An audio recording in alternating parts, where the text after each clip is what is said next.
This is gonna be way too much fun. Welcome to day one.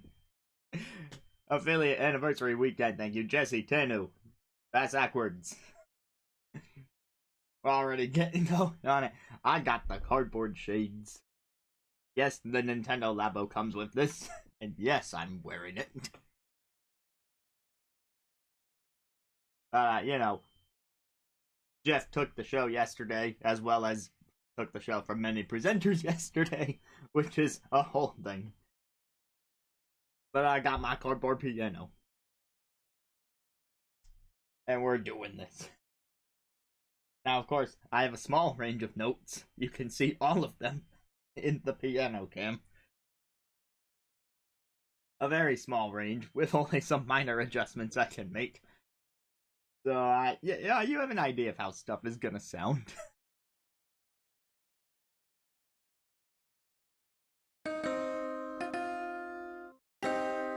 Now, this is just the toy piano section. When we get into the studio section, that's when things will get interesting.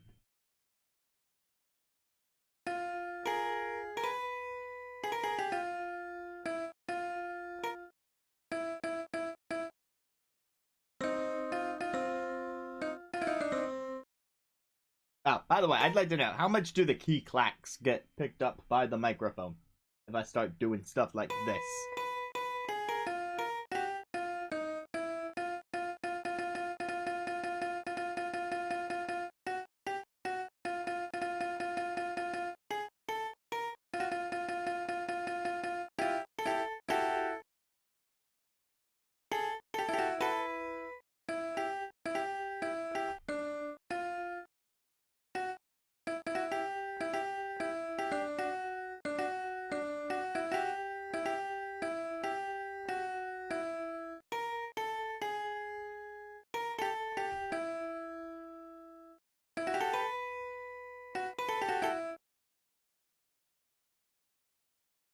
Okay, so maybe I don't need to mute my mic every time I play.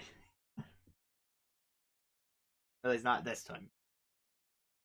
We got all sorts of accessories to try out as we go. But yeah, I should take a picture of how I had to set this up. Because it is something. I mean, you can see that I got a camera right here where my hand is. And I'm like scooching past it to reach the keyboard.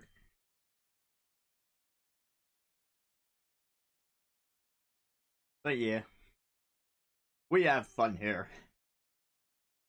Let's knock out that request I got.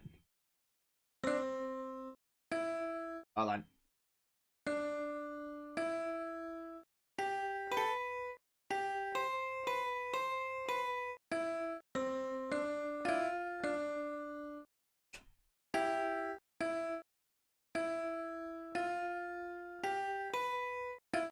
Hold on, I'm gonna get it.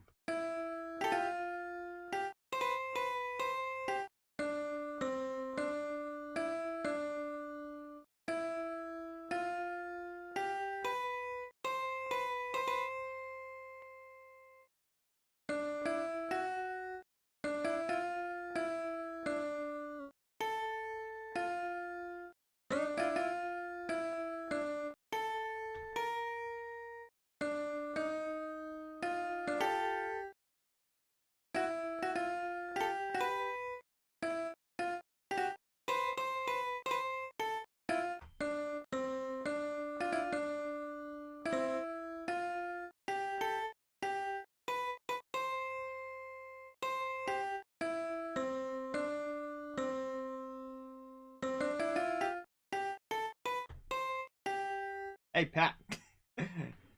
Hi, Pat. Anyway, that was Wii Sports Resort. Kinda.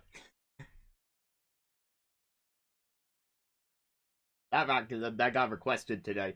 It was easy enough, because I did play that at the first ever Azran concert experience, because Nuke requested that one way back when. So I know the notes, it's just much harder on cardboard.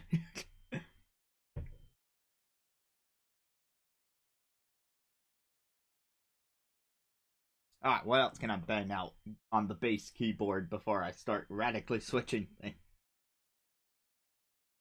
Um,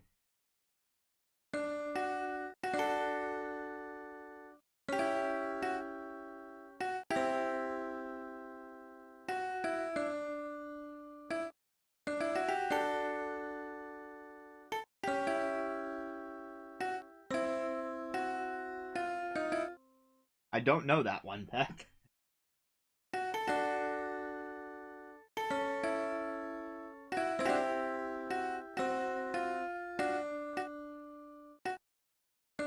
Can you hum a few bars?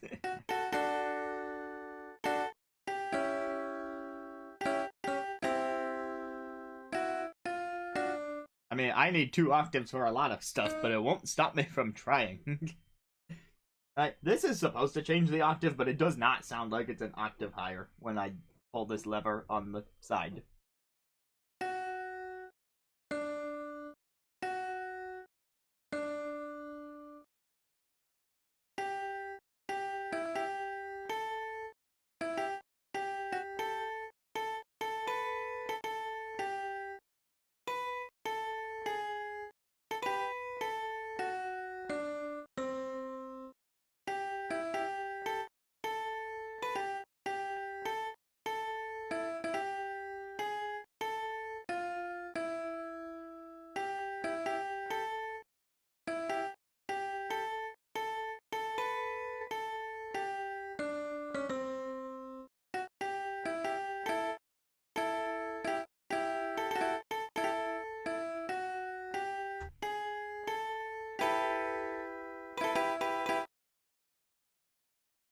There you go, Pack. That one was doable.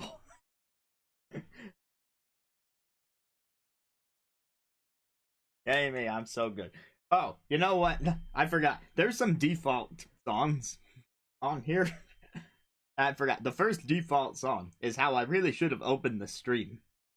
Because, you know, the affiliate anniversary falls in line with my birthday. So, here we go.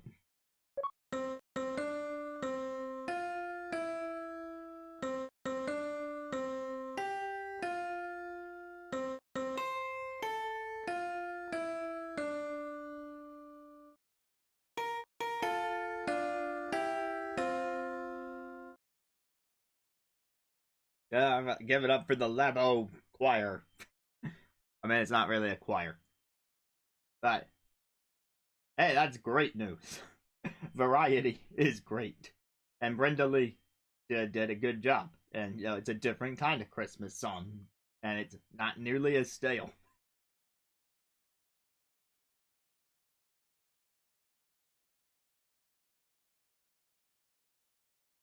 And there was nothing wrong with Mariah Carey's song to begin with, but it's just been around forever. I mean, I guess the other one's been around longer, but it's been on the air less. Sonic theme. Also, thanks to the people who so far are contributing to make me suffer. Your 4,000 combined points are going towards future suffering. Gotta hit 30k by the end of whatever the deadline says on the challenge. But if we do, then I will keep playing those balance board drums until we do it. And Mondu also likes pain. And has way too many channel points, so he probably doesn't care. And it's just like, show me something to make Azran suffer? Sure.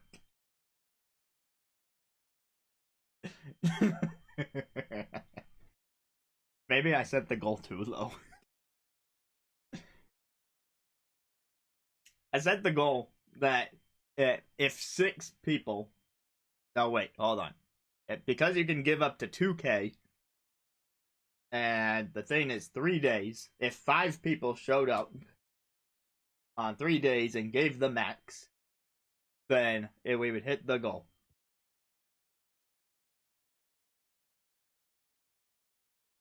Yes, you can contribute again tomorrow, I believe. We're at 8 out of 30k hint coins already. Which, by the way, if you did not notice, the hint coin has been redesigned. I didn't design it, but the latent developers redesigned it for New World of Steam. So I did go in there and screen cap it off of the level 5 presentation. So now we have the modern hint coin.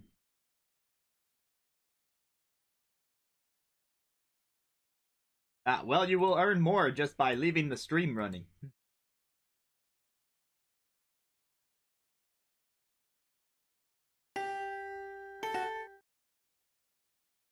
Anyway, Backside's Sonic theme. He didn't say which Sonic theme.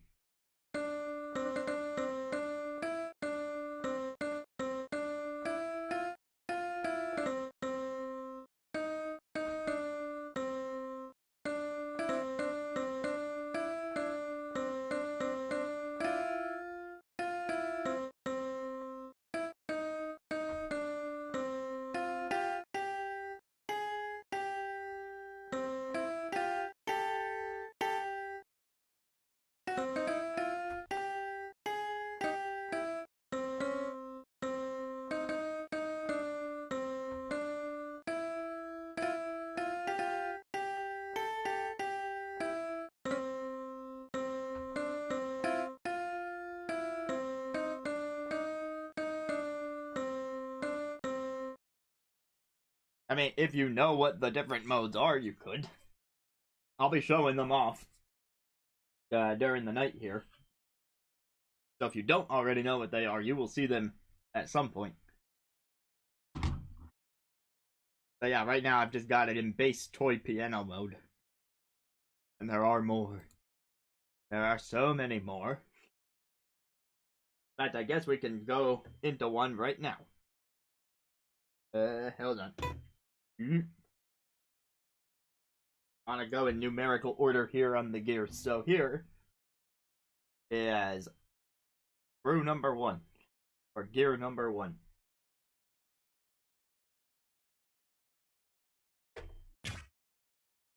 And we got cats.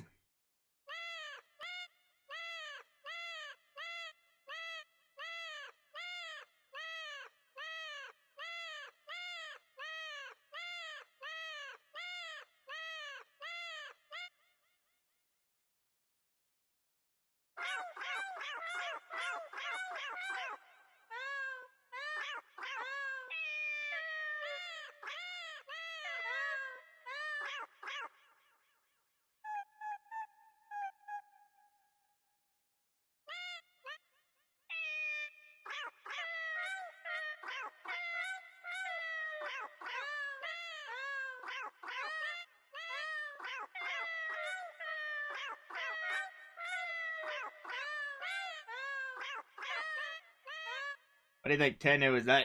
Is that nearly as good as the dog suit thing?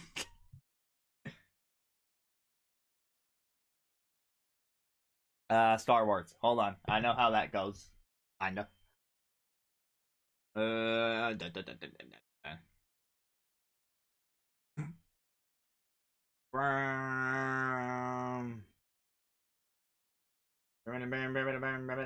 No, hold on. Hold on. Star Wars. I know Star Wars. Come on. Think. How does it?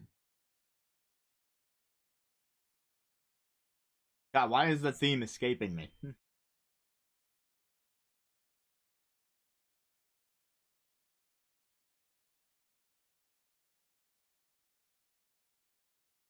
I'm thinking of the Legend of Zelda. It goes like this. Bum bum bum bum bum bum bum bum bum. Thank you, Tano.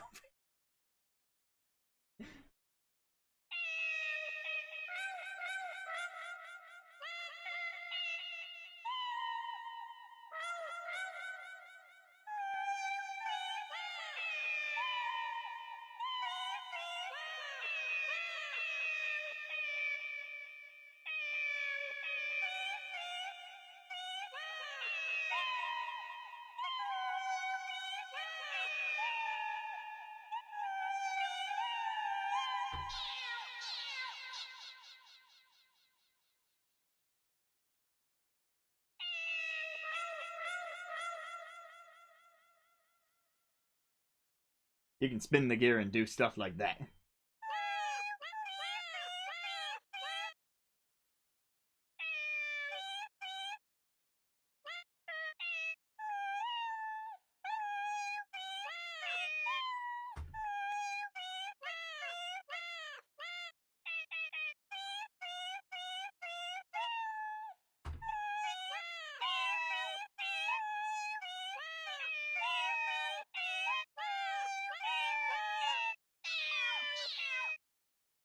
There it is without the reverb. But still in cats. I wonder if it'll still sound on key if I play the same notes without the cats. Nope.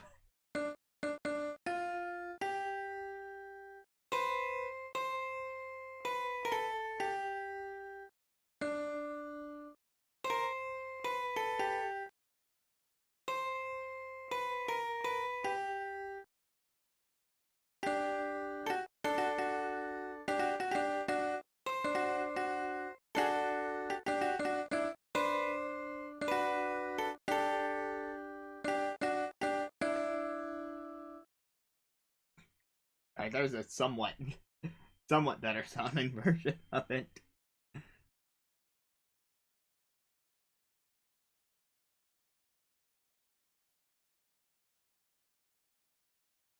Fukurushi.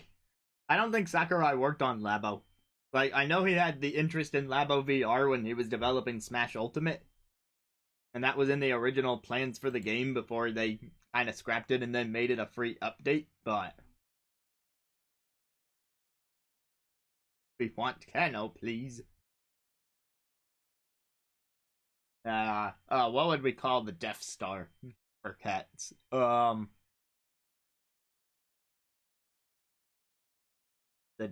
Death... the robot.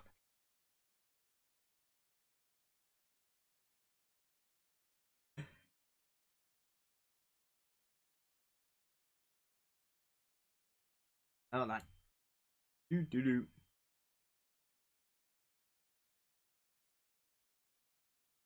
Alright, gear number 2. That's 3. Gear number 2 is... whatever this is.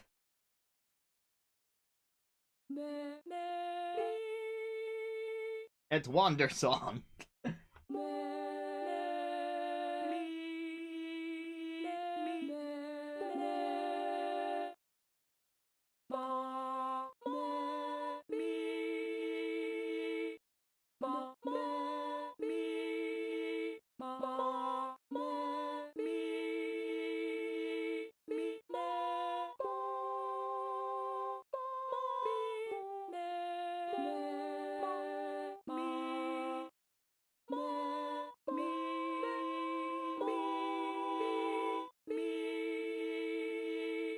Yeah, Pac, you're usually the go-to requester for non-video game music, unless some random person stumbles into the stream. Like, we had a request for Michael Jackson during the last Halloween stream, which made sense. And I think I actually did pretty decent on that one.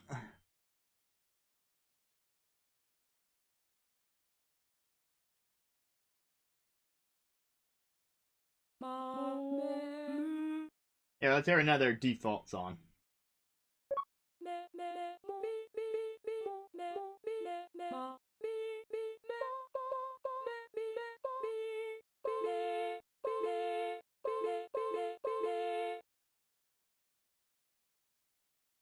Oh, the one I want people to request, right. Yeah, not the first time you've asked this. And then I'm like, what is it? What do I want? How about the cheesecake eating song? Because I've got cheesecake from my birthday yesterday.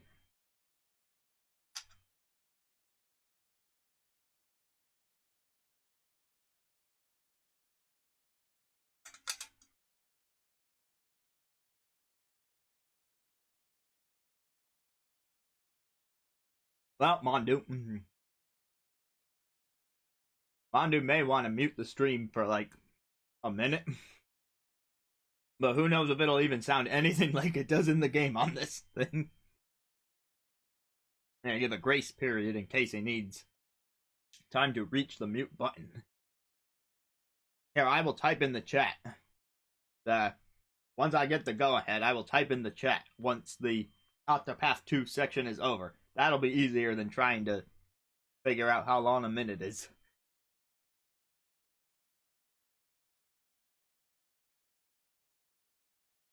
I think there's something I could do from that game. Here I am. Friday night. Cardboard shades, cardboard piano, leftover birthday cheesecake, and a couple people in the chat. My life is weird, but I love it. Okay, this is not Octopath 2 in the meantime.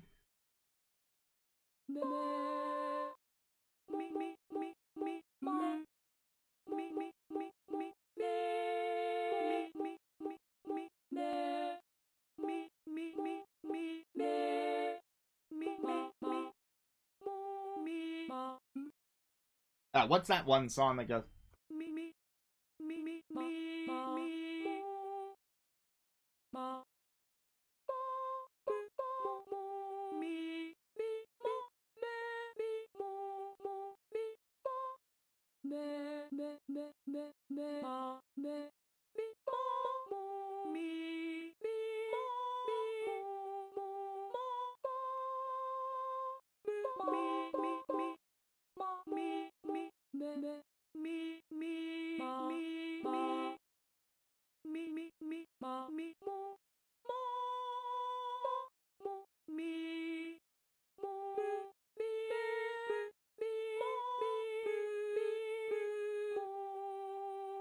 That's because that was the Mario theme, or an attempt at it.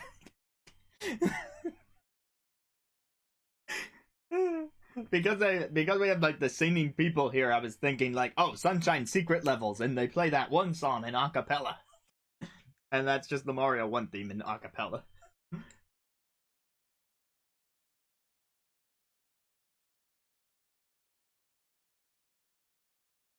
I was trying to make sure that Mandu doesn't get music spoiled.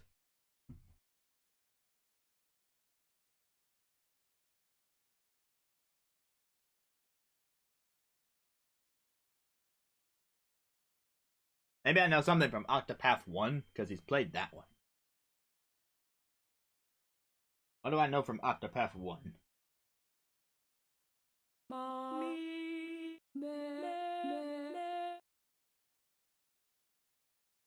Hmm.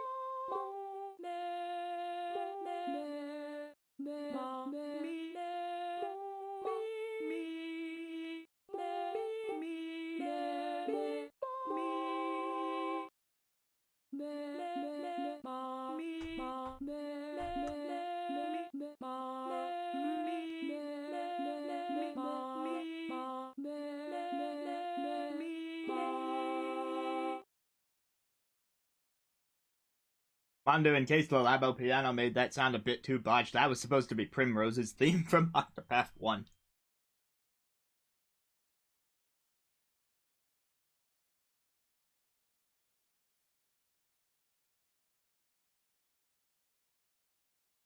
Of course, I can't quite play the whole thing on here because of limitations. The opening bit is there.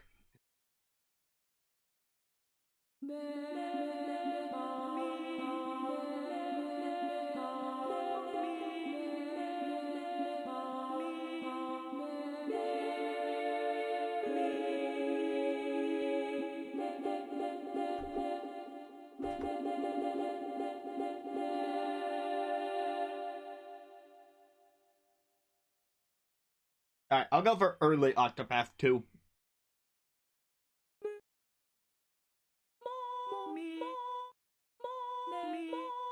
Hold on, I'm playing it wrong anyway.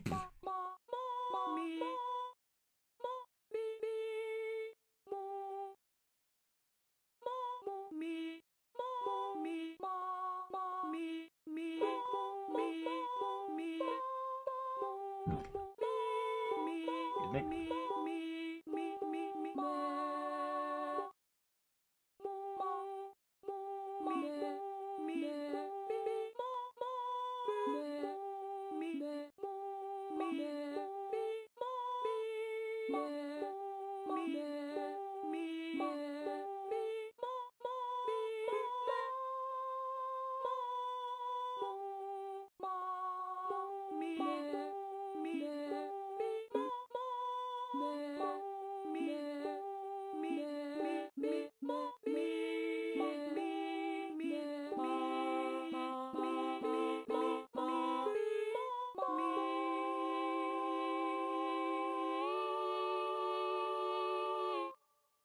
I finally made good use of the lever.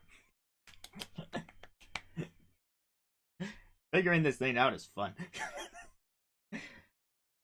Anyway, that Octopath 2 song is tied to one of the characters, so like as soon as you meet the character, you're gonna hear that song anyway. And that's not even the whole thing, because limitations of the Labo piano. There, now we've covered both games.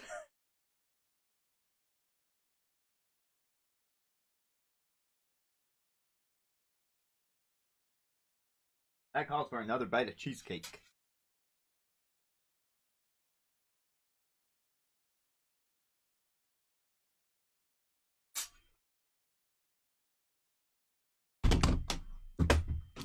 This space is so tight, I'm gonna keep knocking everything over.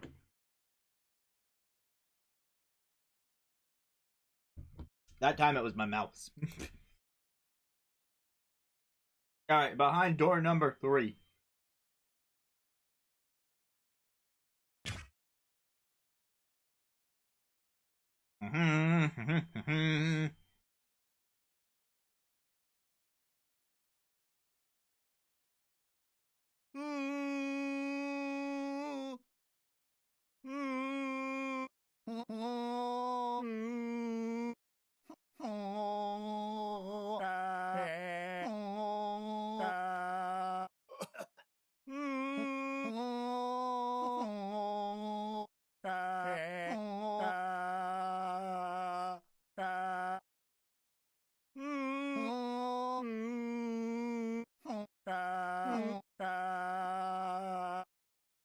I'm trying to play Down by the River from Baldur's Gate 3.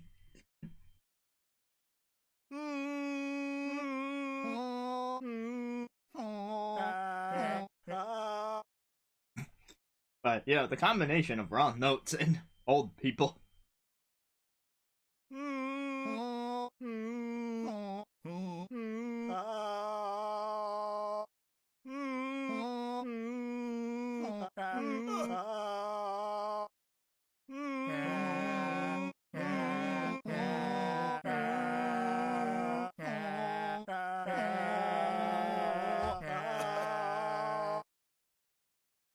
Alright, old man, take it away.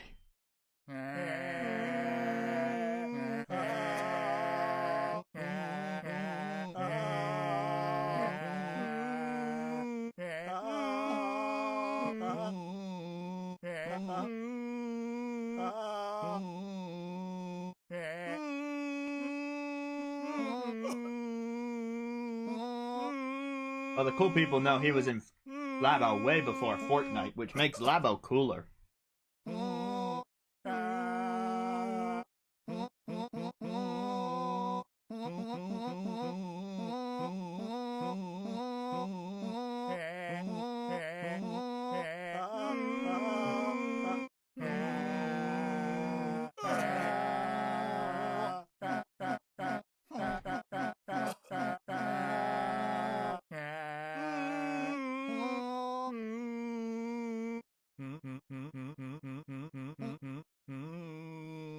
E flat is great.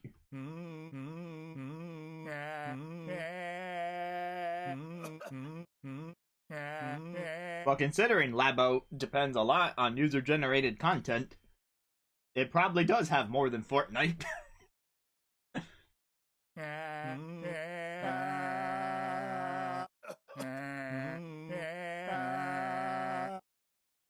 Okay, well, it's a bit late to put Fortnite on the list, but there is a list. And if you spend channel points, a much smaller amount of channel points, I should say, it's 5, which is like nothing. Oh, wait, I put an S in it.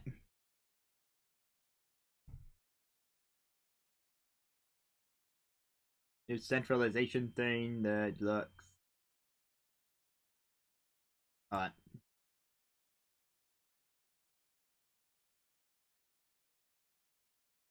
I mean, they just introduced a Fortnite rhythm game, so you would think if anything's gonna get me into it, it would be that, but I'm just not interested. But there is a list there if you want to spend 5 points to queue up games for tomorrow in the event. Yeah, if you spend the 5 channel points and enter your game choice, then it should go onto my activity feed, and so I can use that as a list. And so I told people they could pre-request, thinking that if they can't be there that same night, but they still wanted to pick something, that they could. So basically, I'll just leave it in the activity feed, and I'll tell Twitch I haven't done it yet, and let it stew there until I do it.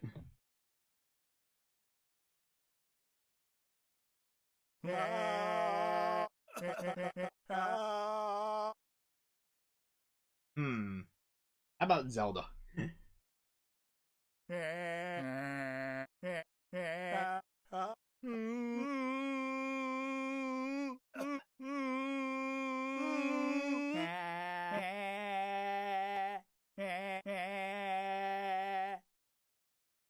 Oh, my lever got stuck.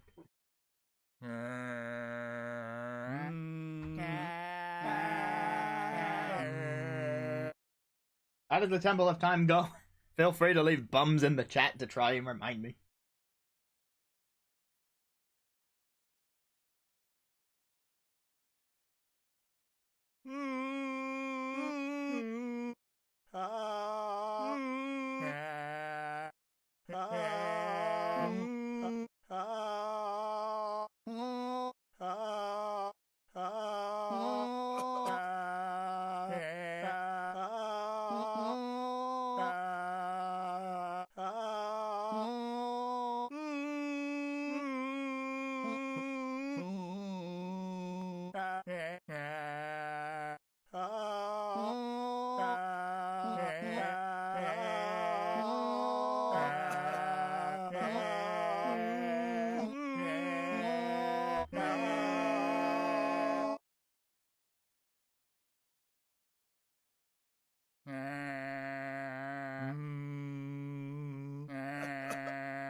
He coughed. He just randomly coughed.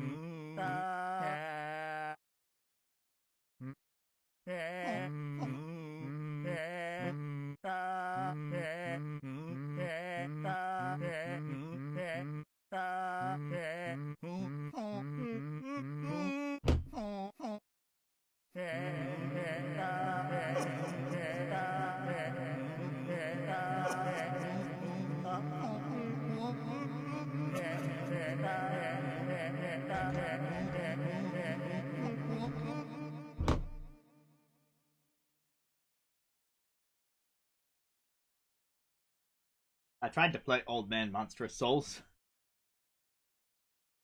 Ba ba bum. I don't think I know the Temple of Time actually, because I feel like if I knew it, I would know the bums the way that I did for the Star Wars theme. Because like I knew the Star Wars theme. It was just I needed the bums. There is one final gear. I guess I can call it Gear Zero, but it's really just got a circle on it.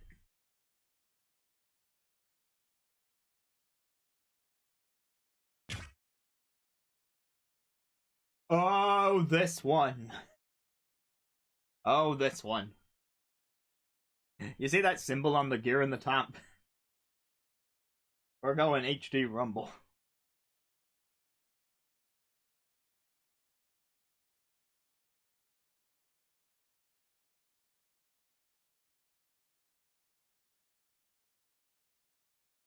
I don't know if the mic is picking that up, actually.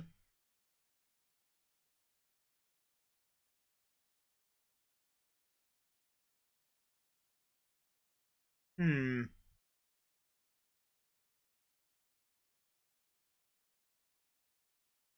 Alright, I'm gonna move the mic over and hope this doesn't break everything.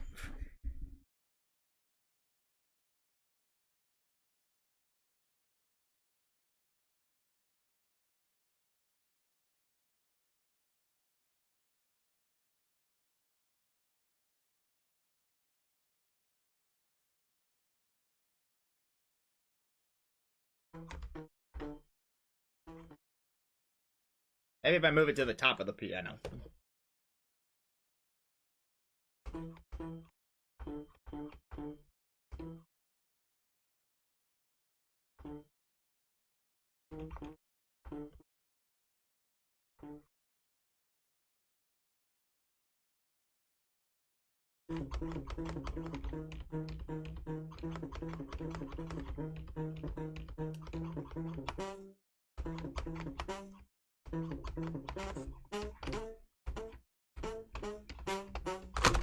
And then it fell off because it was vibrating.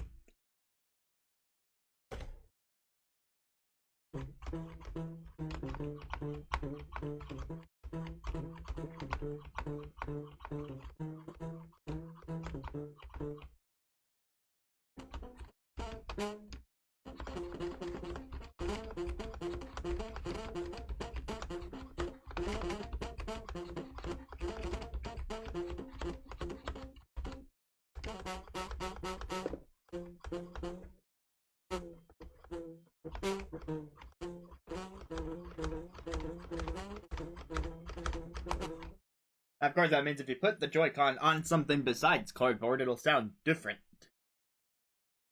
Let's try on the actual table.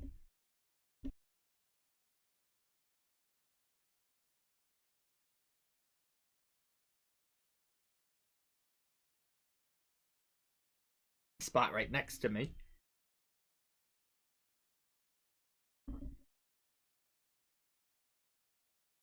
I mean, only if you want to know the answer, because if I've played it before, then depending on the scenario, I may pick up where I left off in the game, or I may open a completed save file and do some non-story stuff in the game. Or if I've never played it, then I'm definitely just gonna go in blind.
Okay, that's probably enough of that.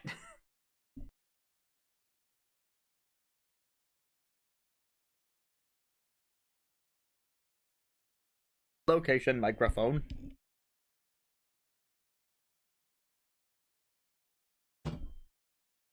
It's a nifty idea, but I'm not sure it works so well on stream. Anyway, assuming you can make out these words because I didn't mess up the mic during that whole thing, then my answer is Played Bomb Rush, didn't finish it. Played Baba Is You, completely 100%ed that one.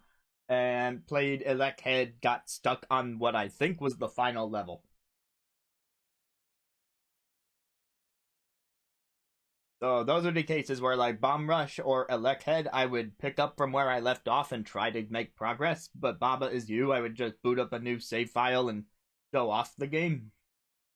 Because that one I've beaten. And there's not really, like, post-game in that as far as I recall, so I think the best course of action, if that one is chosen, would be to just start fresh and see how far I can get in 9 minutes and 15 seconds.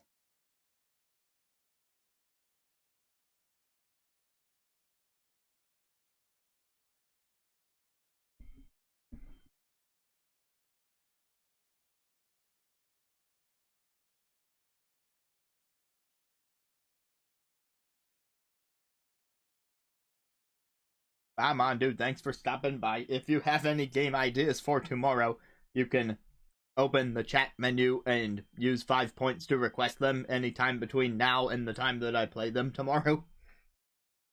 You get 9 minutes and 15 seconds per pick.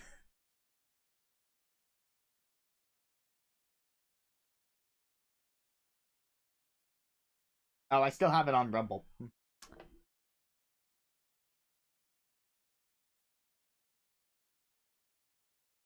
Oh, by the way, the knob, when you turn it, changes the intensity of the rumble, but again, you're probably not picking that up right now.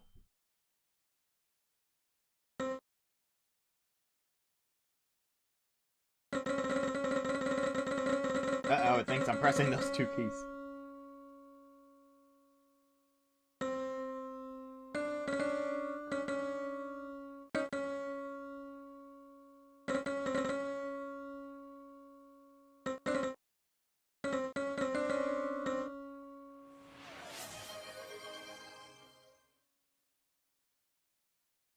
Alright, cool, we got one on the docket for tomorrow.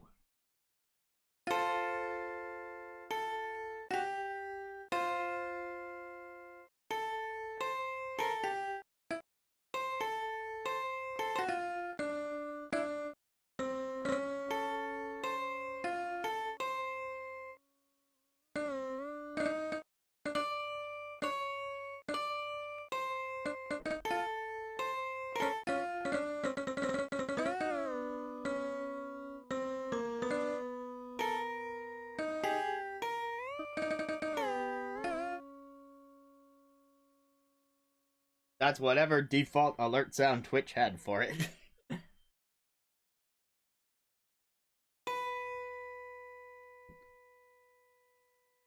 Are you done thinking I press notes now, piano?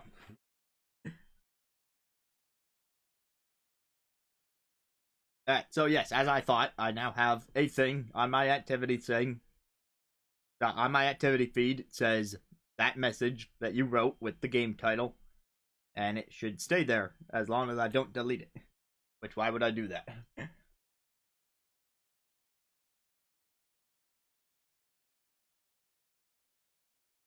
I've been live for almost 50 minutes now, and I have not taken off these cardboard shades.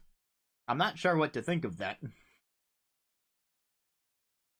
But what I am sure of is we can hear one more default built-in song. And you know what? We didn't let the old men sing a default built-in song, so let's bring them back.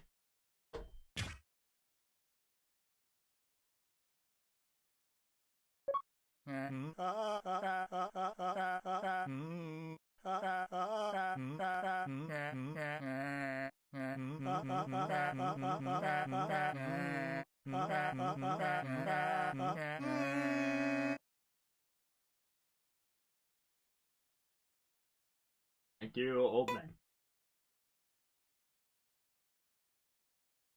Alright, I'm going to take my left Joy-Con and do this.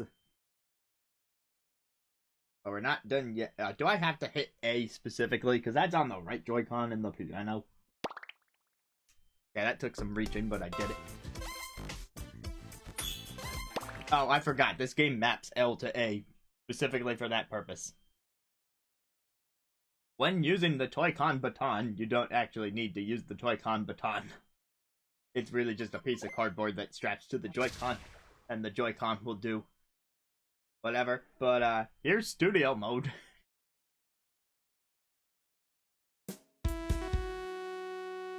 I didn't press anything.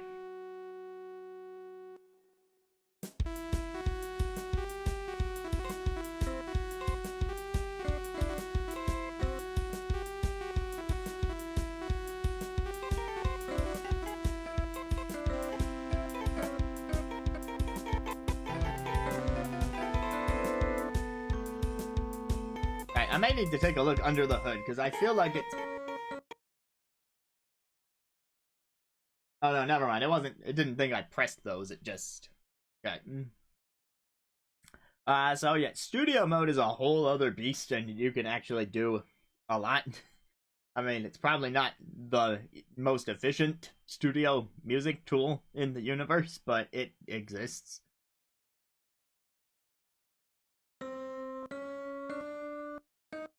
Okay, so I have bass piano sound here. That's all well and good. The knobs from before now control... No. The knobs from before now control... well, this one still controls the Joy-Con rumble intensity, but now you have like an actual on-screen meter for it.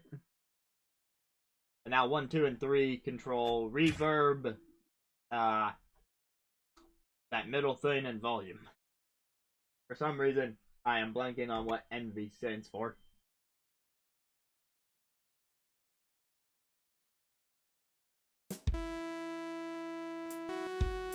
The Toy-Con baton is for setting the BPM by shaking.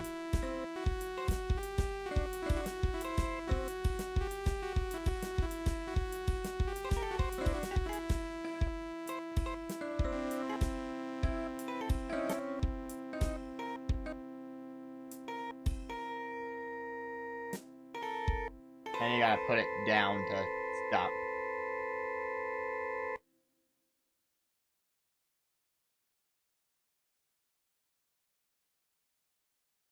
I'm on take 3, so what did this button do?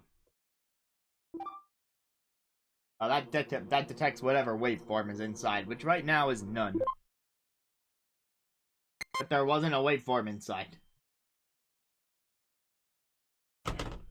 Oh, there is a waveform inside. I mean, I planned this. Naturally, I did put that waveform inside. And this waveform makes it sound like this.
And so there's a couple waveforms that it comes with, but then you can cut out your own from either a blank sheet of cardboard or a blank sheet of paper. Either works. Cheesecake.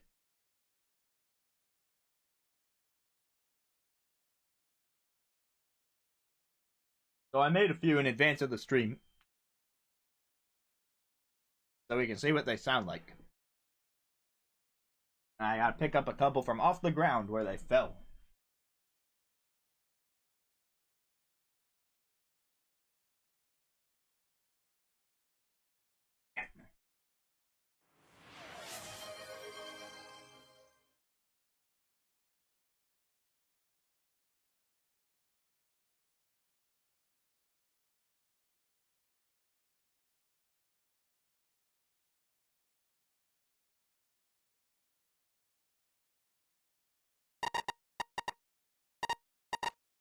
Alright, so here is a waveform I cut out earlier. It's just kind of spiky at the bottom. We'll see what it does. I cut it from construction paper because I don't want to waste the cardboard that came with the kit. So we're just gonna slide this in. Have it red.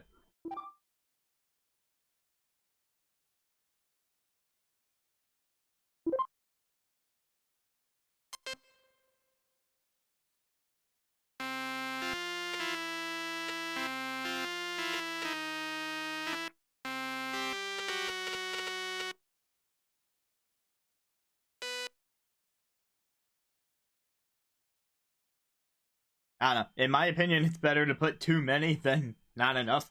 Because I need to figure out a way to like randomize it for when I don't have any. Because the way it's looking, I'm not gonna have a ton of requests.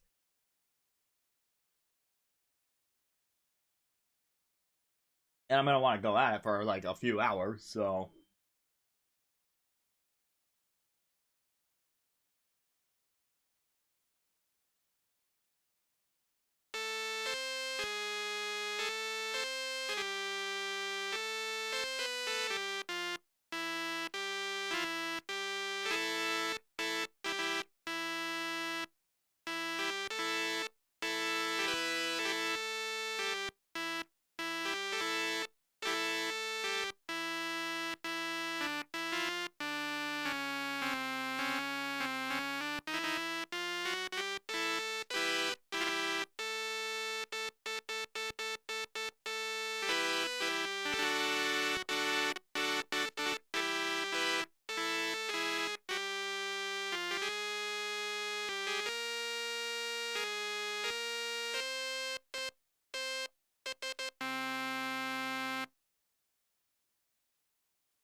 here's another one that I cut out.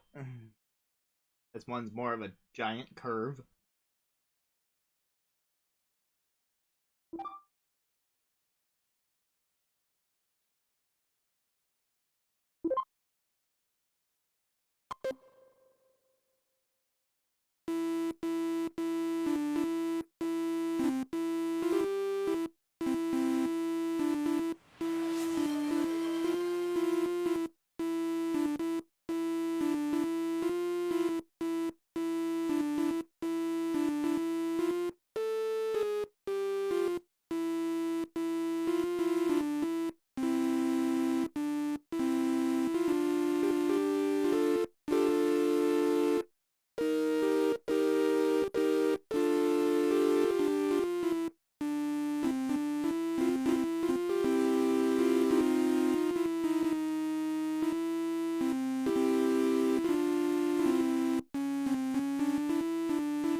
Next one.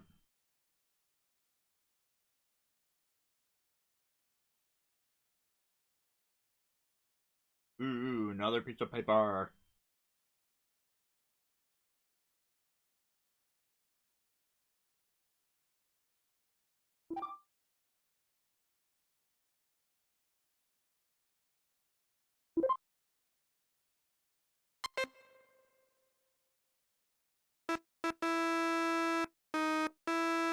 Yeah, this is kind of similar to one we had. If I push it down a bit more.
How many times will I knock over the camera?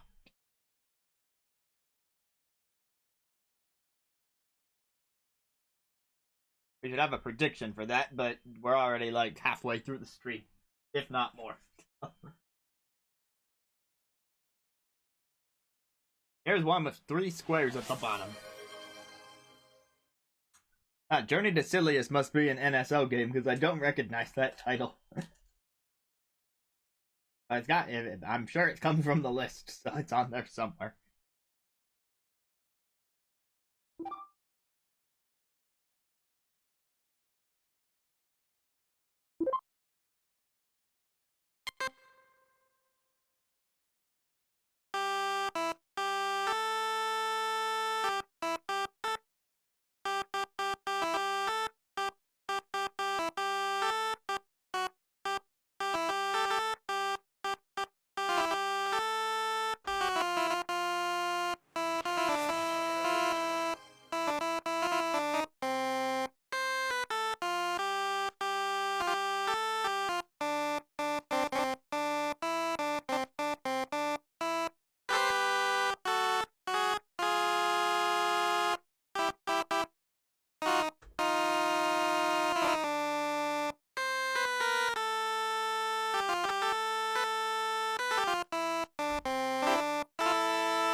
A lot of these are very synth wavy. Here's one with more rectangles that are smaller. It's got more of a shredded paper. Look, do it. In there.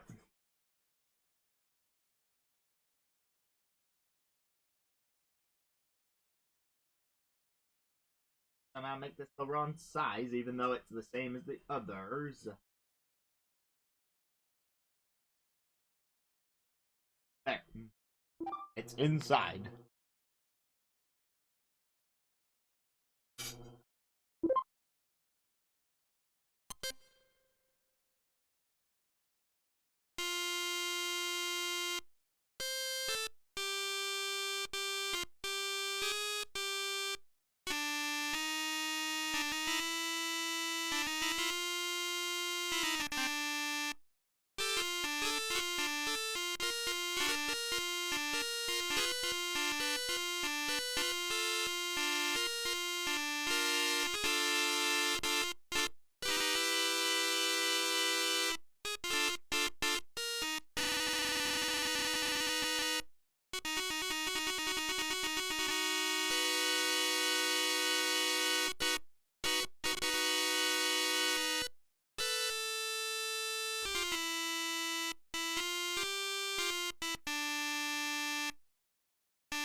Alright, I made one last custom one.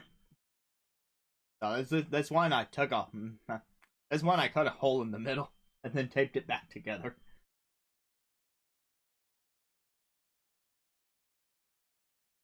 Return to the slot. I can hit the button. Now it reads the card.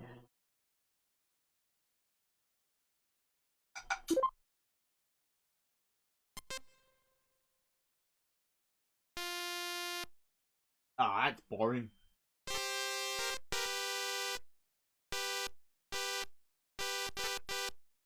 Doesn't really take the hole into account. It's just kind of reading the bottom.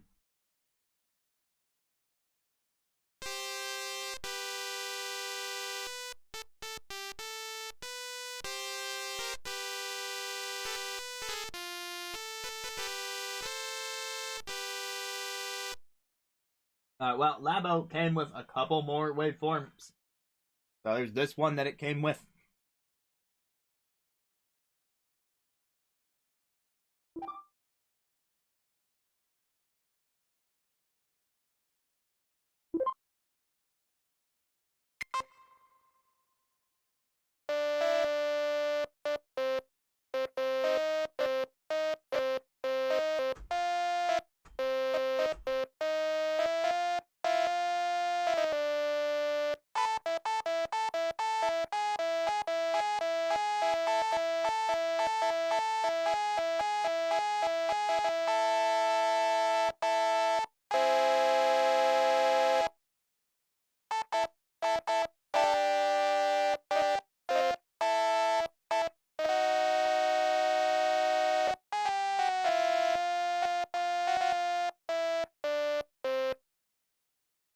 Maybe I should adjust the settings.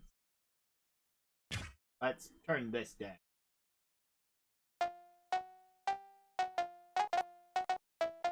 Oh, that sounds very different.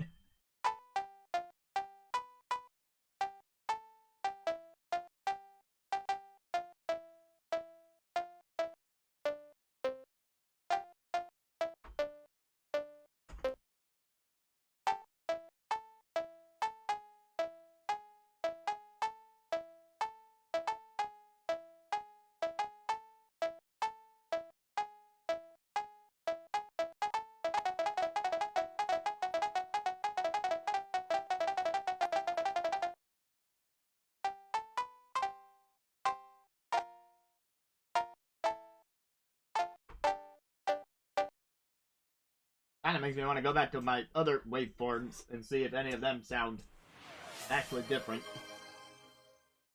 Now that I've turned down that middle setting. I'll just try this one.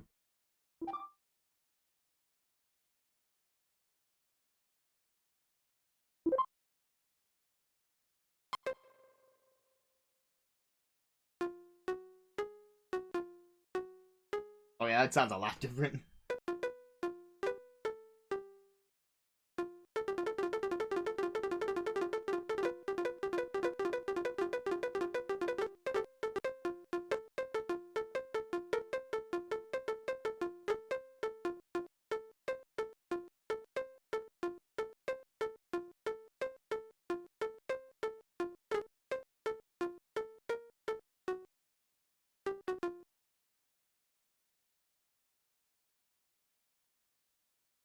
What about my spiky one that sounded all synthy before? Alright. A little harder to get the paper in there because it wants to like bend out of the way of the slot. Or it wants to find a little crevice to fold into for some reason.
There was one more default waveform that Labo came with, and it's this one.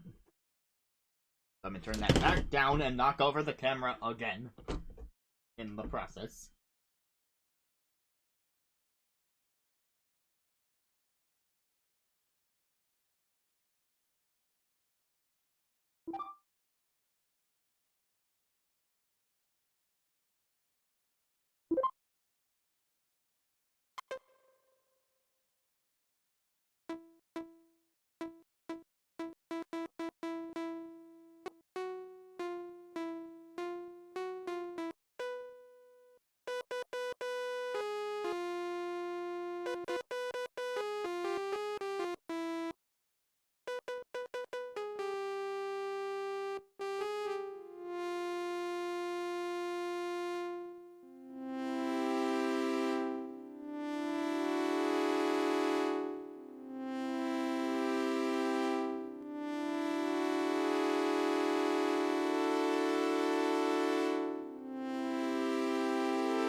Alright, so yeah, there's a bunch of waveforms, and you can cut your own. Although it's easier done if you have like a laser printer or a 3D printer or something.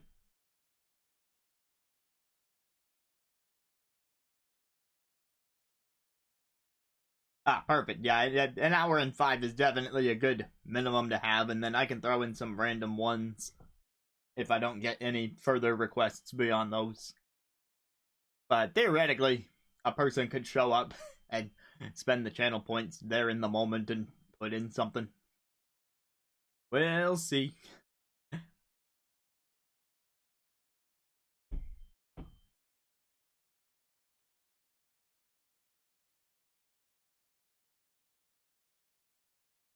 That's a name I haven't seen in a while.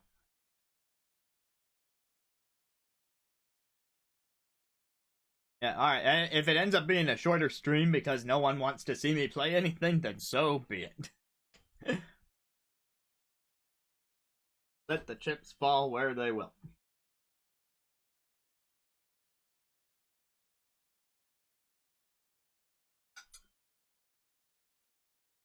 Okay, so there's one other type of thing you can do, and it involves this card. And I've got this box. This little tiny box.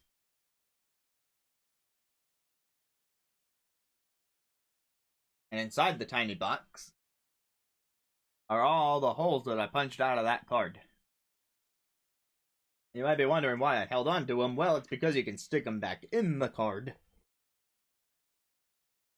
And then stuff happens.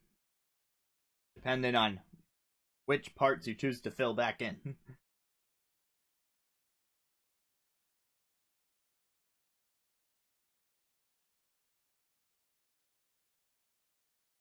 So I'm going to do something that I think is a pretty basic one.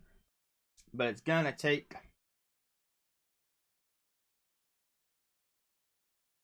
take some pushing of tiny cardboard pieces into tiny cardboard holes. We'll see if that game even runs.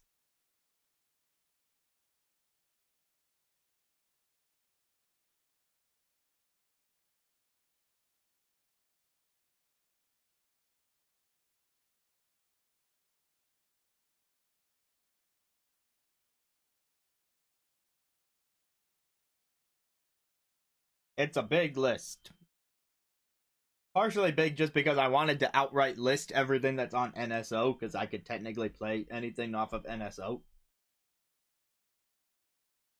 And like not everyone knows what's on NSO.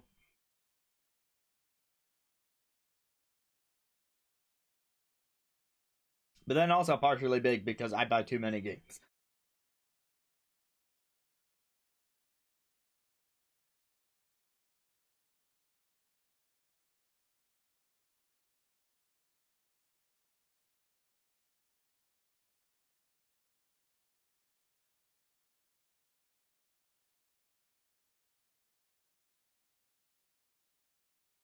Alright, I have stuck some measure of cardboard back into the holes. It now looks like this. Actually, it's probably hard to tell the difference, so I will put a blank piece of cardboard behind it, and then maybe the holes will be more visible. That doesn't really help, does it? Here, I'll put a pink piece of paper behind it, and then you can see the hole. I'm a genius. So the pink is bleeding through some spots, and I filled in some of the other spots. So, what's going to happen when I put this hole-punched cardboard into the Labo piano and scan it? If you don't already know the answer, you're gonna find out.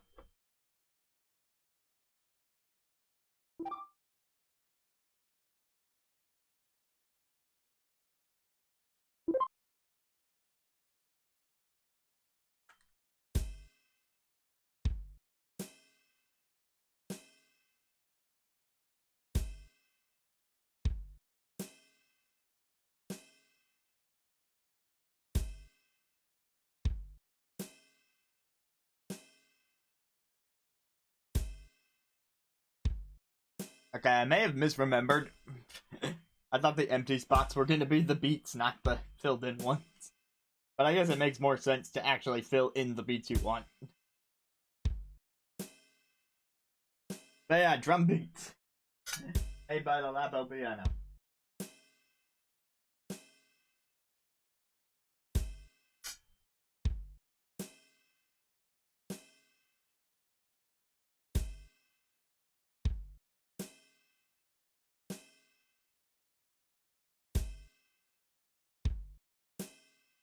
Oop.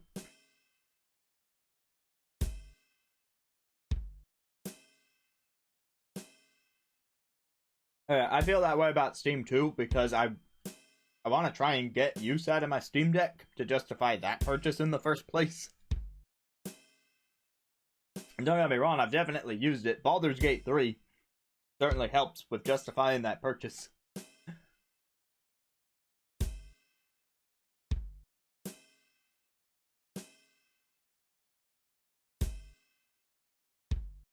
Alright, so each line in the row of holes is a different percussion piece.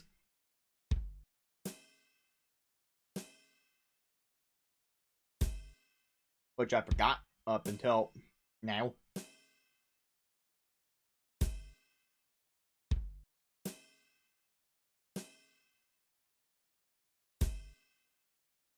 Alright, get back in that hole, buddy.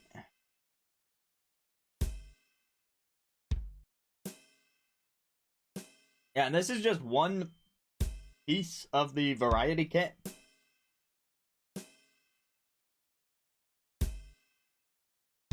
And you see how in the bottom it says take 2 out of 8? It says take 2 because it's picking up on like some old save data that I never bothered to continue. But like, you can make 8 looping parts and then combine them and get a full song out of it. I mean, it's still a relatively short song for, you know, being 8 measures, but or I guess 32 measures.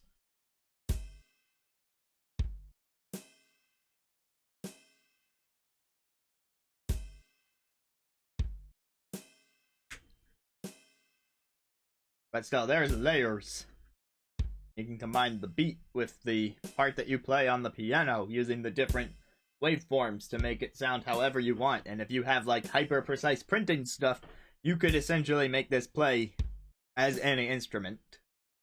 And I know we have technology that can do that with MIDI, but the fact that it's accomplishable with cardboard is what's impressive here.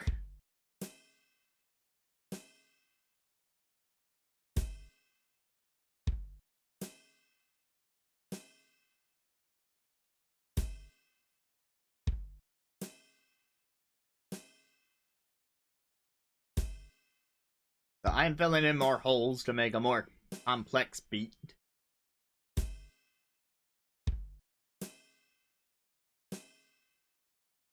We'll have this one go on the even numbers. We'll have that one do a little flare at the end. And now I'll have this row go on the odd numbers.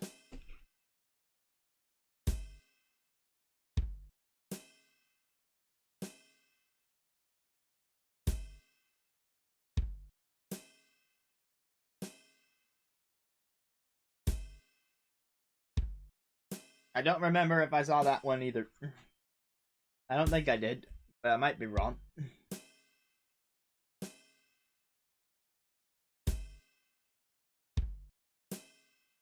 So let that one go on 1, 4, 6.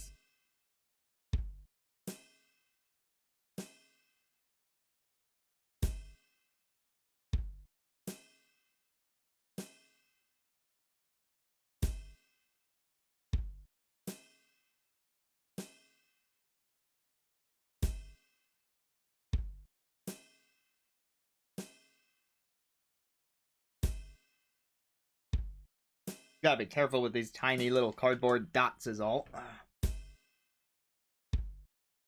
You could replicate this by taking a blank sheet of cardboard and like hole punching it, but this way it's reusable if you can manage to stick the stuff back in it.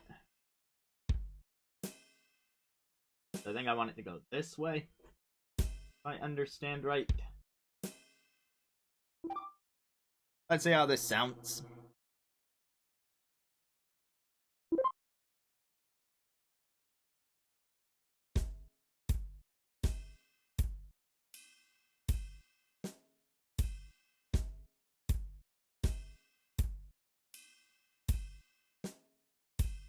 Okay, maybe I did put it in backwards.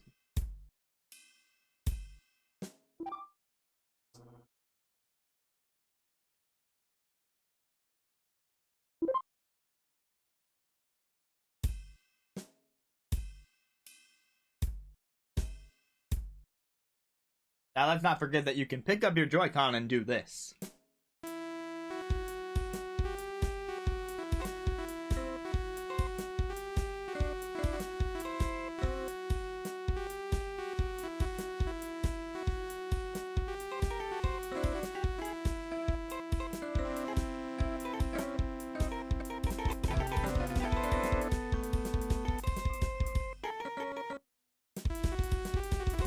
$360 BPM for life.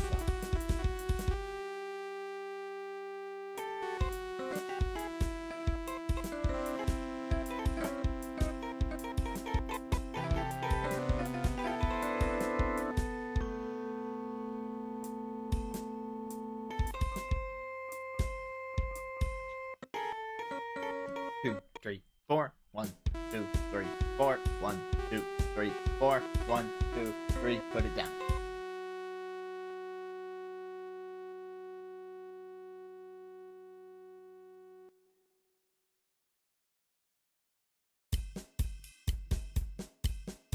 There's a record button for a reason.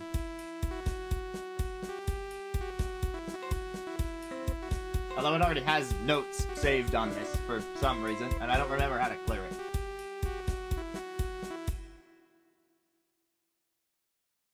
Oh, hold down the play button and push down the lever. Thanks for the reminder, game. I actually needed that.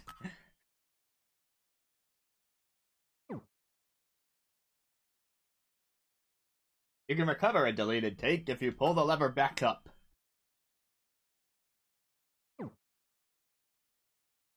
I mean, it's a very specific input to end up doing it by accident, but thoughtful.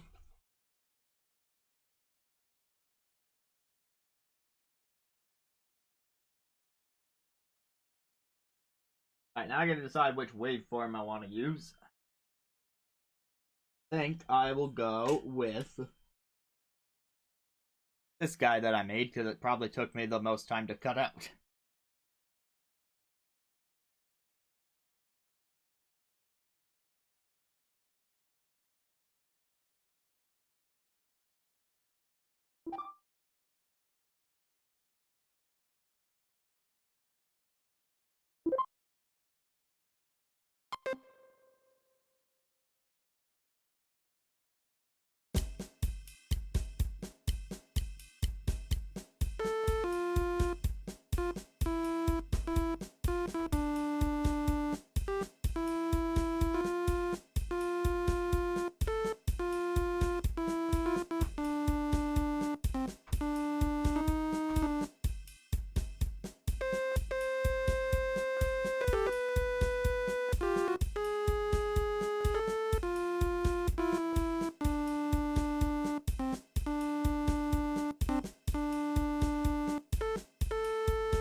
Alright, so yeah, you can just keep that going for a while, and then I believe that by doing multiple takes, you can layer instruments. Yeah, I was just messing around on that long take. And like, it didn't stop me. That's the thing. I believe you can have 8 instruments because you could play over your other takes. And you could set each of the 8 takes to a different waveform. And that's on top of the drums. Like, there's no extra drums beyond the 4 percussion elements that are in there. And you can't really make it do different things on different measures. It'll be a pretty consistent beat, but like, it's something.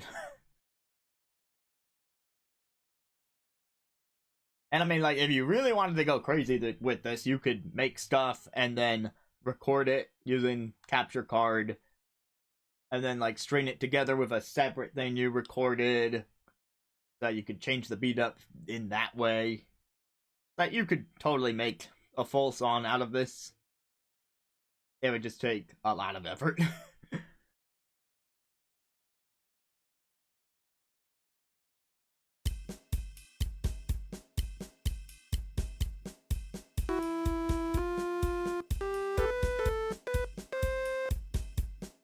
Hold on, we're throwing that out.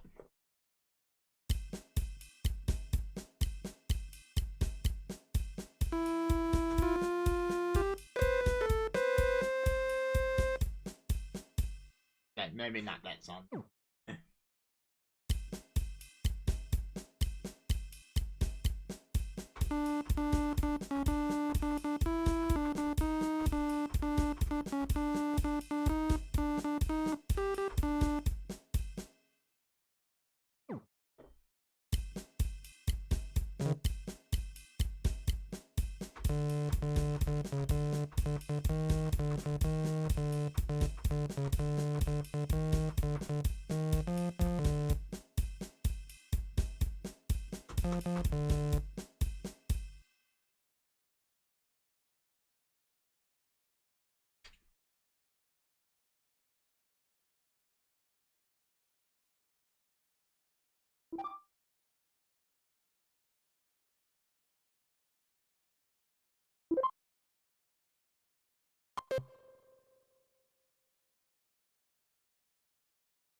Oh, I see. Okay, it's not 8 instruments, it's 5. It's the 5 you see here. You can have 5 layers.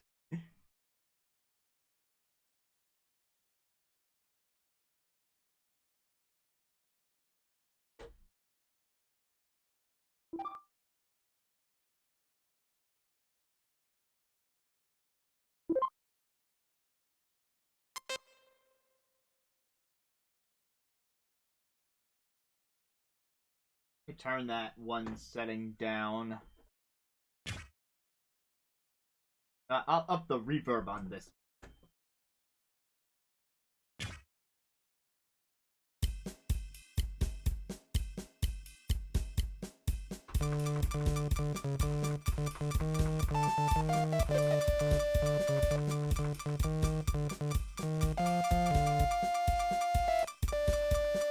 It doesn't sound the way I remember.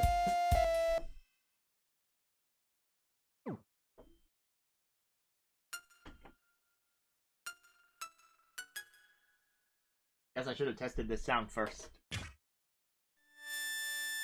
Well, it's super high.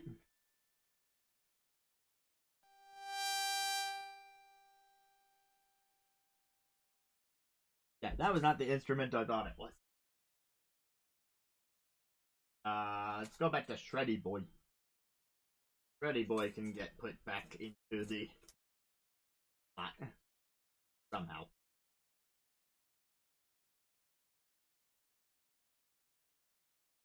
Get in there, shreddy boy.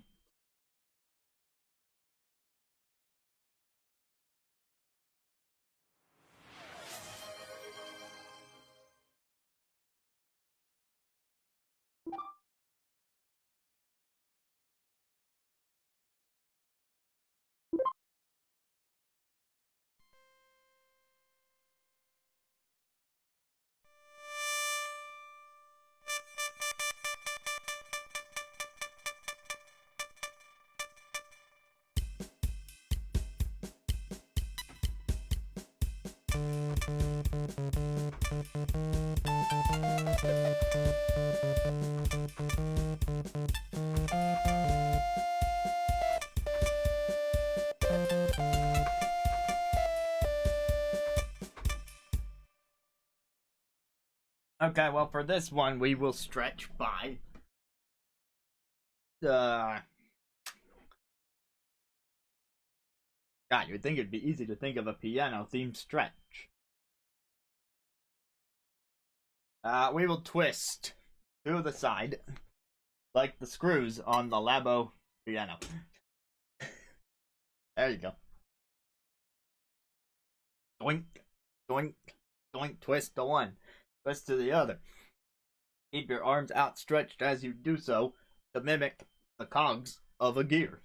And now, after weeks of talking about it, we know the difference between a cog and a gear. Now, a cog is on a gear, and it is the part of you that is outstretched to represent the tooth, like part of the gear that makes it collide with other gears. We are very knowledgeable about things that twist, and I Spine is very thankful for this knowledge being applied to it right now.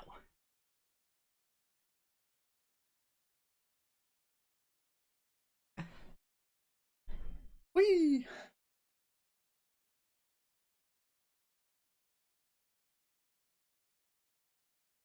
Alright, how's my Sephiroth sounding? Let's find out.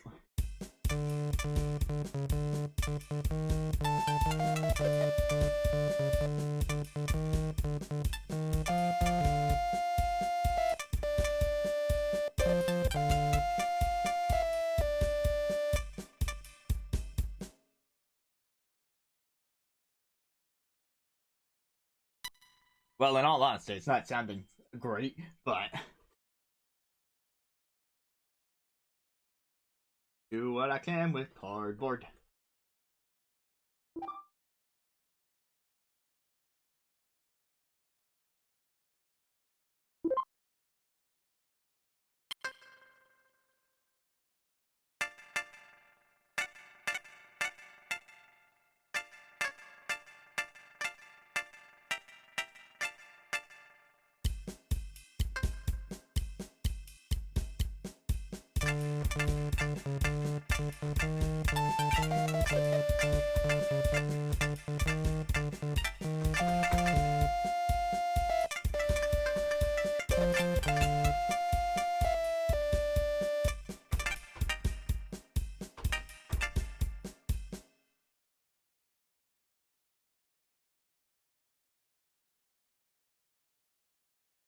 I'm gonna add a bass line, but I can't seem to remember which instrument was the bassiest.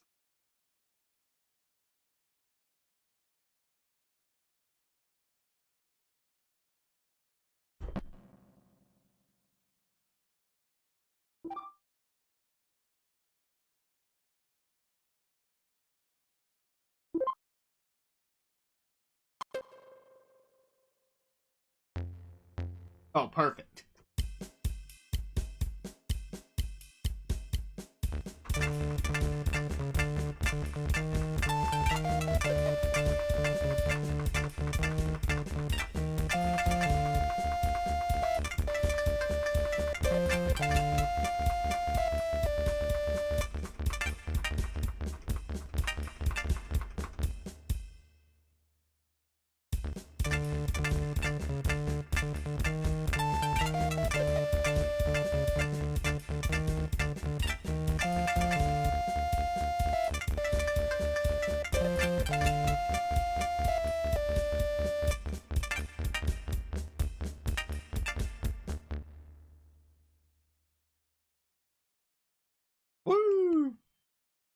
I'm gonna do one more take of that baseline.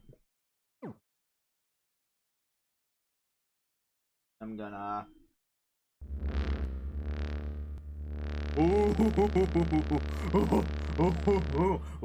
Ooh, ideas.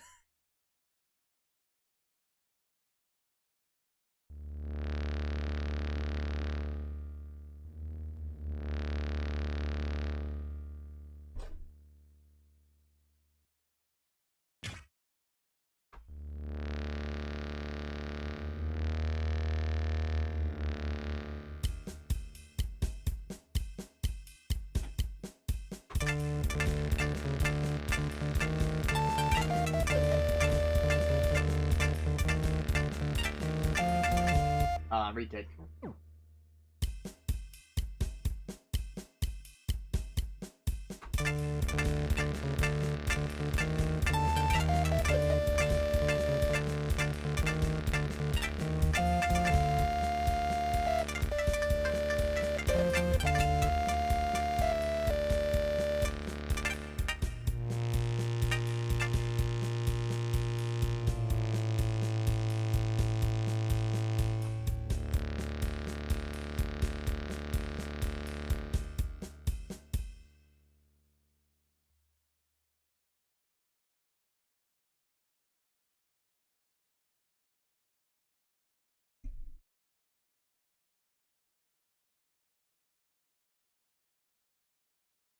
Now, it does say that you can have 3 more takes. But does it just overwrite the previous one if you do that? Because there's only 5 slots. Envelope is what it stands for. Got it. Could not think of that word.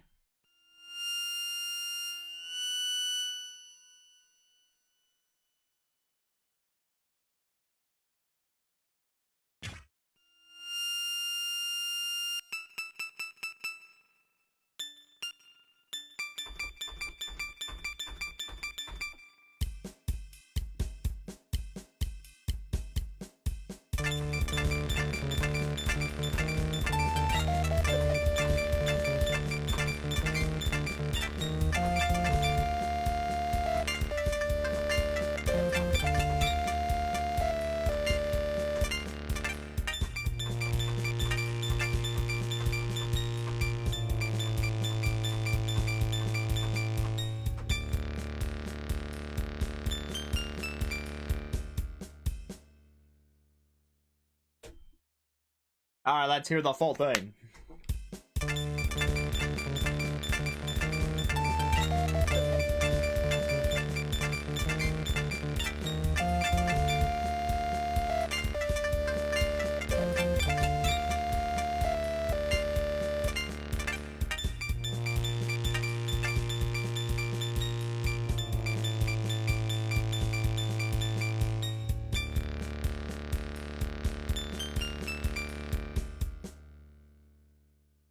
I mean, there was some delay on the notes from where they're supposed to be. I swear I'm playing in rhythm, but then the thing takes an extra half a second to come out. You know, for what we're capable of doing here. Like for just a piece of cardboard with some paper stuck to it. Can you ask for much more? Nah, I mean, it grants joy more than anything.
did not tell you to play again.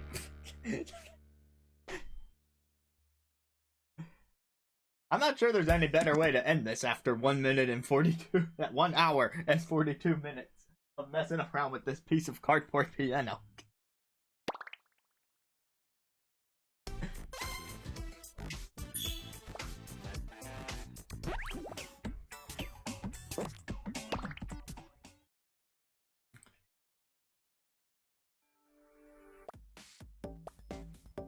Now, if you purchase Nintendo Labo for yourself for some reason, if you for some reason choose to purchase Nintendo Labo for yourself after the OLED model has come out, which doesn't really support Labo in quite the same way, at least not the VR headset, and of course Nintendo's not actively selling the kits right now, you kinda gotta go out of your way to find them. But if you're like, that looked cool, let me try it, then just know that after you build the thing, you can come to the Discover section and read up on how to do all that stuff I just did. Like, I kind of had to rediscover it on stream because I haven't read this stuff in a while. But they do give you this whole tutorial section, which will include how to use the studio. So there's lessons on make your own, play different instruments, all the controls for the piano in the different modes, how the rhythm card works, how the waveform cards work, making your own, what the knobs do, about that little conductor piece that, again, you really don't have to attach the cardboard to the Joy-Con to use it.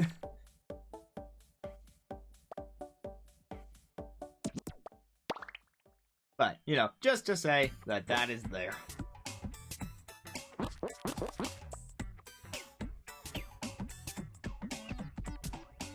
Alright, we can switch over to some post-show GTA talk. Not GTA, TGA. GTA was not at the TGA. Alright, which webcam is this on?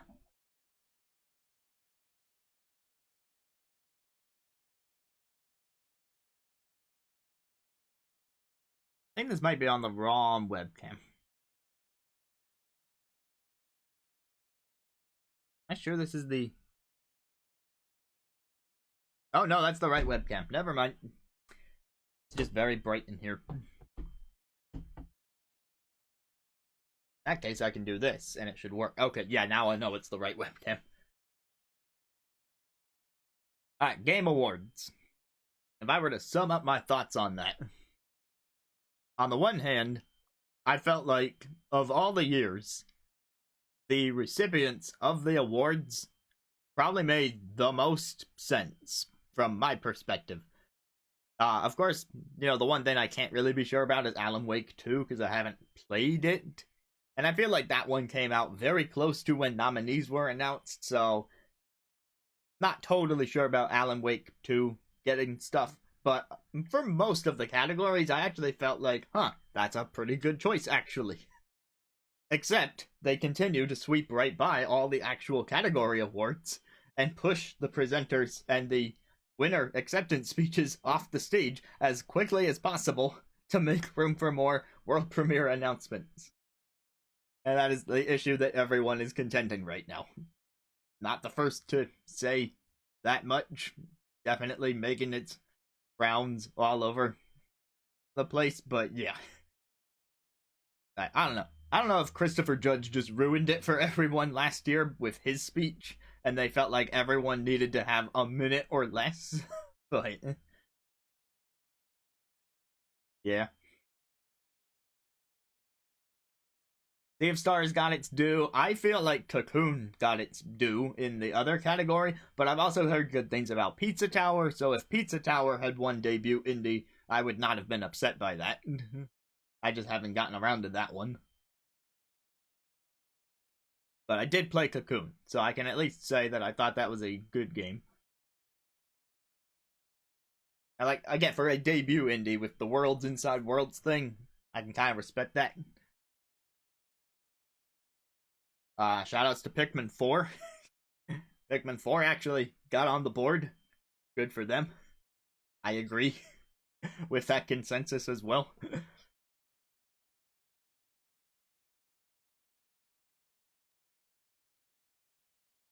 You know, I forgot about that announcement until you mentioned it.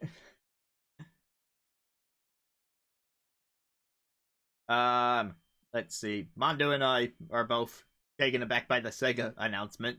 I mean, it seemed maybe it's a bit premature for Sega to be announcing what they announced, but they decided to announce. All right, and that's something. There was one other game that looked pretty good, and it's kind of outside the games I would usually play. But there was this one game, and it was a collaboration between one studio and the makers of Ori. No, not Big Walk. I played Untitled Goose Game. I would need to know more about Big Walk to see what the actual appeal of that game is going to be, besides look at the weird people in the big world, but that's a 2025 thing anyway.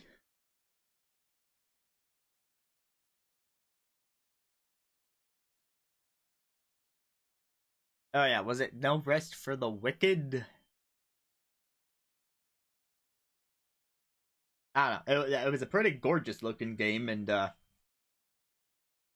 with the Ori team behind it, part of it, that makes sense. And so we think that one's got some potential, but more wait and see. So that's the thing. I didn't feel like there were any totally dud announcements, except for maybe that last shooter that said it was going to be unlike any other shooter, and then proceeded to look like every other shooter, and then it shadow dropped that day. But I didn't think the announcements weren't too bad. I mean, if people like it, power to them. Power to like what you like. Go on and like it. The trailer did not convince me, but you go ahead and like it, people out there. You hear me?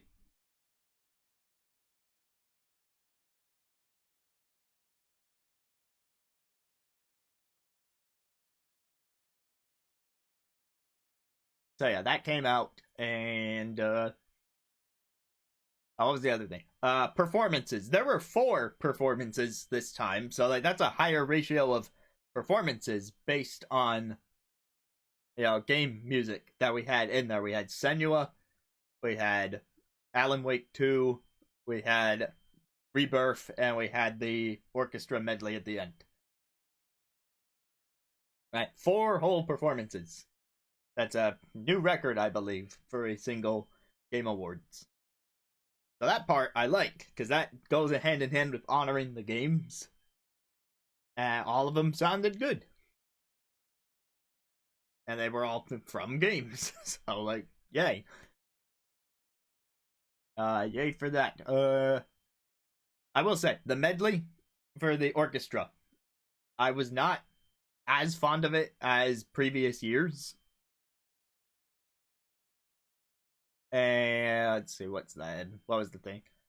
And the songs they chose weren't bad, and they certainly didn't play them badly, but it felt samey. So I went back. Here's your expose from the music guy. The expose that I have here is I went back and I listened to the 2022 medley and all the years prior to that, side by side with the 2023 medley. You know what I discovered? It doesn't really take much to notice this, but you gotta listen to them side by side. So everything up until 2022, they sound different from each other. There's more variety in what's happening with the orchestra, but when you compare 2022 and 2023 directly, when that happens, listen to the percussion.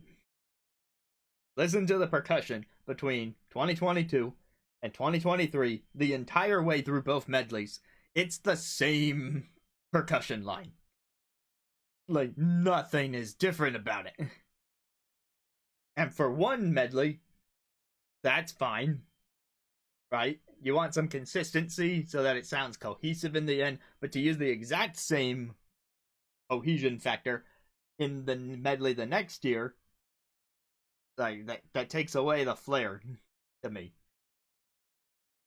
So what you're listening for, if you decide to do this little comparison for yourself, what you're listening for is the percussion in both medleys goes like this. Bum bum bum bum bum bum bum bum bum bum bum bum bum bum bum bum bum bum bum bum that's it. Both years, both consecutive years of last year and this year. That is the line that they went with for percussion. Right. Oh, Mandu can tell you, I called Pony Island 2 before that, pretty early into that trailer. I didn't know it was going to be Pony Island 2, but early into the trailer, I recognized that it was probably Pony Island 2. But sometimes I know things.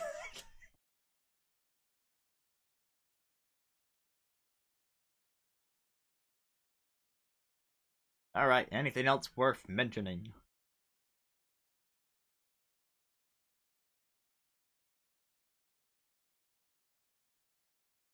Yeah, well, I mean, it takes time for smaller company, right?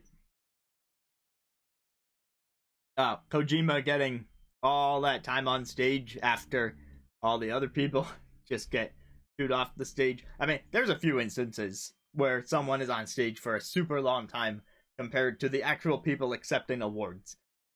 There's Kojima talking about his cloud game. There's Simu Liu, who had a whole trailer thing to show from a game that he's voicing in, and then presenting the category for an award immediately after that. Uh, there's some of the celebrities that Jeff interviewed on the side, like Gonzo the Muppet, or what's that one guy that everyone was complaining about? Andy something. And another thing that I didn't see coming was he announced in advance that Matthew McConaughey was also up there, yes. He announced that the guy who's in the new Wonka movie would be at the Game Awards. I did not know he'd be presenting Game of the Year, because up until this point, Game of the Year has been presented by the previous winner. Neil Druckmann, Last of Us Part 2, presented, and then Joseph Fares won It Takes Two.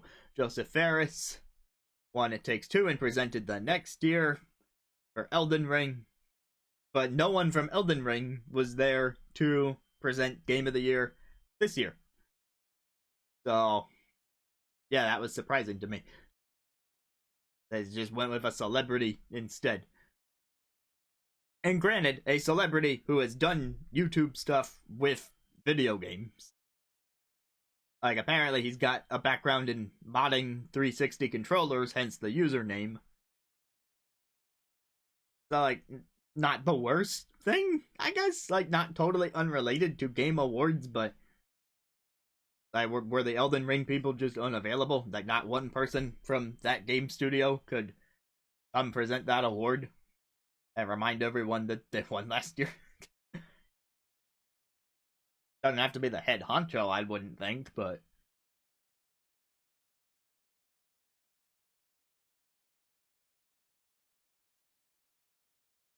yeah, fair. The regular ads were fine.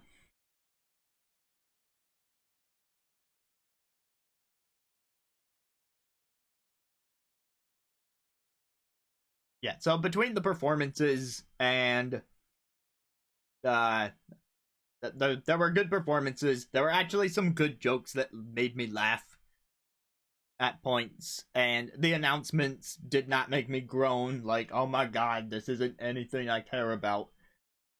Like, there was actually some halfway decent announcements as far as trailers go. So, not the worst Game Awards. Some improvement was made, but some downgrading happened on the actual award stuff, which I didn't think was possible because they already shafted all the award stuff. Well, I guess the one upgrade is that I felt like the winners made more sense. compared to some of the previous years where I'm like, why did that one win?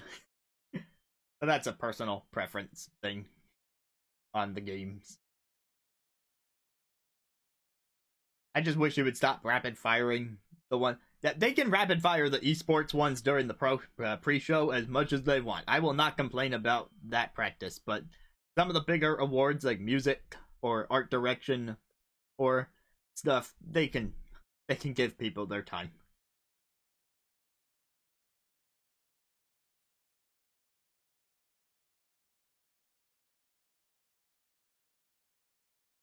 Yeah, I don't know anything about any of the content creators, so I will take people's word about that person or people. I don't know if it's a person or people. Would they nominate a group in a category that's typically individuals? Hmm. Questions.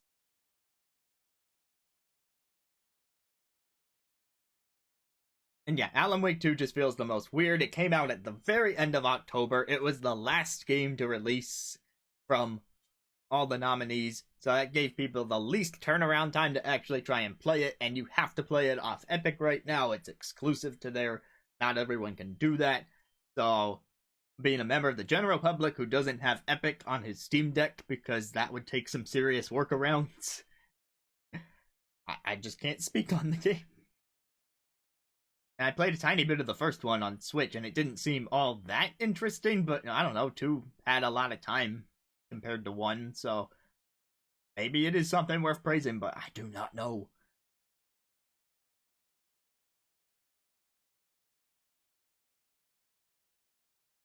Oh, neat.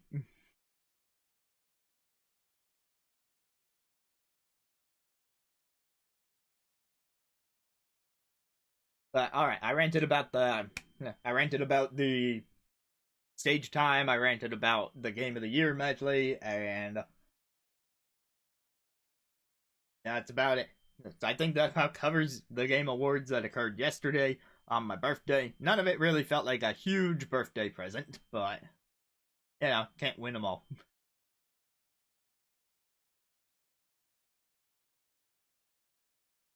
Oh, also Nintendo. This was one of the years where Nintendo had 0 announcements instead of 1 announcement.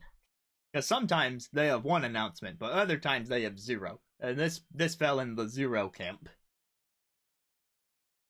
Almost thought that Monster Hunter at the end would be the Nintendo announcement, but that one is cross-platform on not Switch because it's another Monster Hunter World style game, so it can only run on the bigger consoles.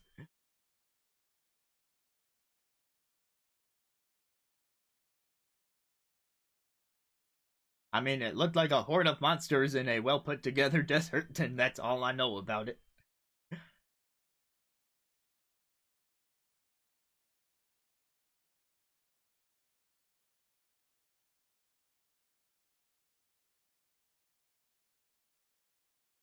Oh, yeah, that one is definitely interesting.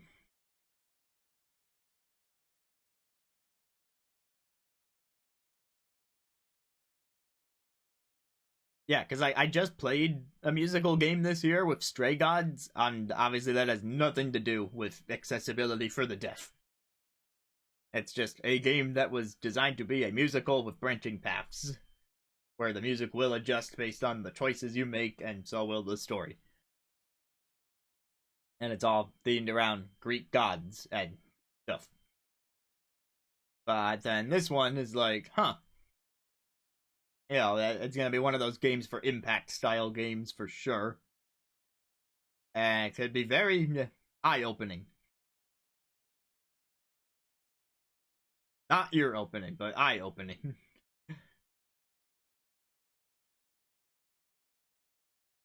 Singer in the trailer was a tiny bit pitchy, but that might be by design. Because, like, it might be an actual deaf person singing. And, they may not be able to do it 100%.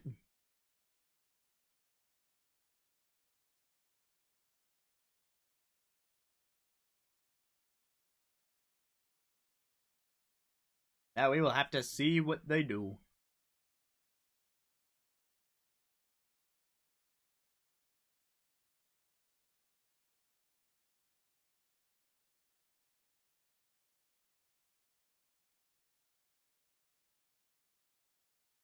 Alright, but I think that's gonna be the place to wrap up day one.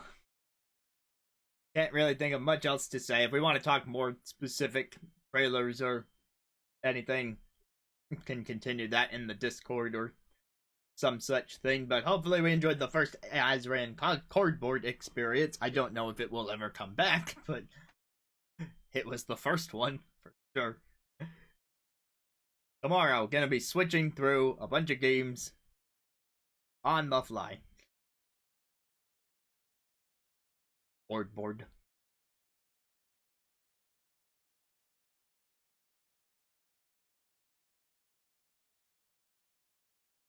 Yeah, day 2 tomorrow with a myriad of games, and day 3 on Sunday with the tier lists. Have a good night. Thanks for coming out. Where is my button for credits? There it is.